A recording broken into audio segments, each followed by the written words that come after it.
Ok, nous allons continuer notre formation par la première partie des deux dernières parties. Ça veut dire la partie narrative. Comment présenter ses produits ou bien ses services.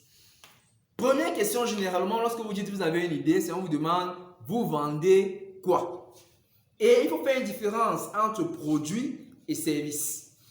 Pas forcément au niveau du touchable ou pas touchable. Parce que, dites-vous bien, un produit peut être abstrait. Prenons le cas du callbox. Votre produit, c'est le crédit que vous vendez. Vous savez que vous avez le crédit de 5 000 et à la fin, vous avez vendu 5 000 ou 7 000. Vous avez un produit que vous avez vendu.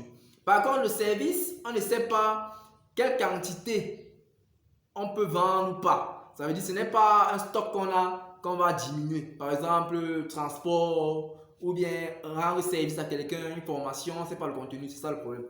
Bon, maintenant, comment présenter vos produits ou bien vos services dans un business plan professionnel? Premièrement, vous devez tracer un tableau un peu comme celui-ci. Vous commencez d'abord par la première colonne qui correspond au numéro de la ligne. Ensuite, la deuxième colonne, c'est votre produit ou bien vos produits et services. Ensuite, nous passons directement au prix de vente. Ça veut dire quel est le prix de vente de vos produits et services. Enfin, bon, pas encore, mais quels sont vos clients visés? Ça veut dire que votre clientèle cible.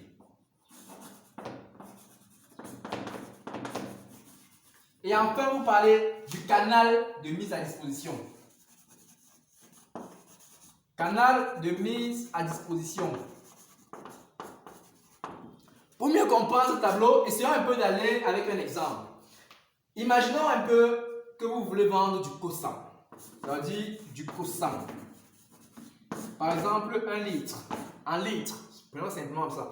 Vous vendez donc 1 litre de Cosam, par exemple, à 2500 francs. Vous vendez particulièrement, disons, vous visez particulièrement les enfants. Ou bien les femmes.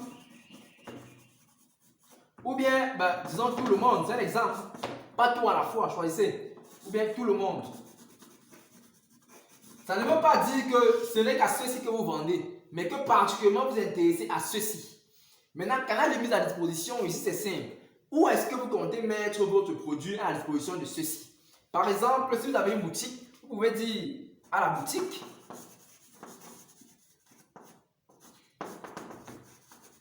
vous pouvez dire à domicile, si vous avez un livreur par exemple, à domicile, vous pouvez dire par exemple au marché, ça dépend de vous, au marché, ou bien sur commande. Et là, vous avez fini avec votre première ligne de produits. Là, c'est un produit. Mais vous pouvez vendre en même temps les produits et les services. Prenons un peu l'exemple où dans ce même projet, vous offrez le service aux gens de faire leur Cosam. Ça veut dire que lui, il a tout le matériel. Il a, par exemple, son yaourt, il a tout, mais vous faites le Cosam. Du coup, ici, ce sera le service numéro 2 qui est fabrication de Cosam.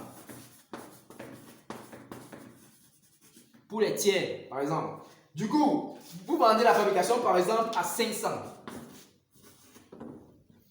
Et vous vendez à qui? À tout le monde. Et vous vendez où? Disons, à domicile, par exemple.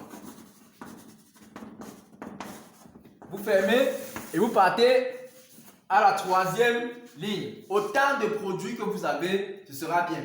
Prenons par exemple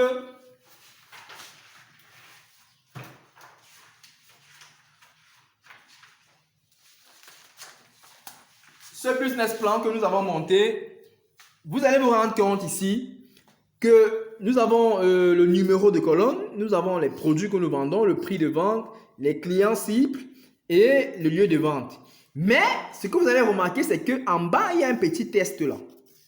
Et ce test est important parce que il n'est pas permis de produire un tableau sec comme ça. il faut l'accompagner avec un petit test en bas qui vous permettra de donner plus d'explications sur votre tableau. On espère que vous avez un peu compris et que vous allez, à force d'essais, atteindre un très bon niveau. Merci.